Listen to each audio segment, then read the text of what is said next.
Hi everyone and welcome to TechStream's YouTube channel.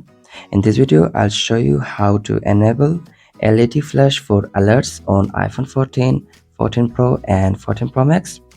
So if you want to make your iPhone flash when you get new notifications on your phone, follow the steps in this video. So for that you need to enable an option in the settings app.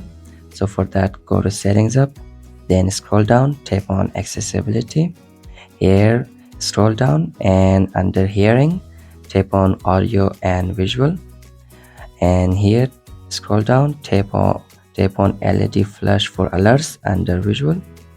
Here simply enable the option for LED flash for alerts.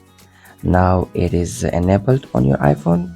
Now when you just get a new text or a call, you will see the LED flash. So there are two other options as well. If you want your iPhone to flash while unlocked, you can enable this option. And if you want your iPhone flash in silent mode, so there's an option for that as well. So that's it. Thank you for watching, and don't forget to like and subscribe. So bye bye.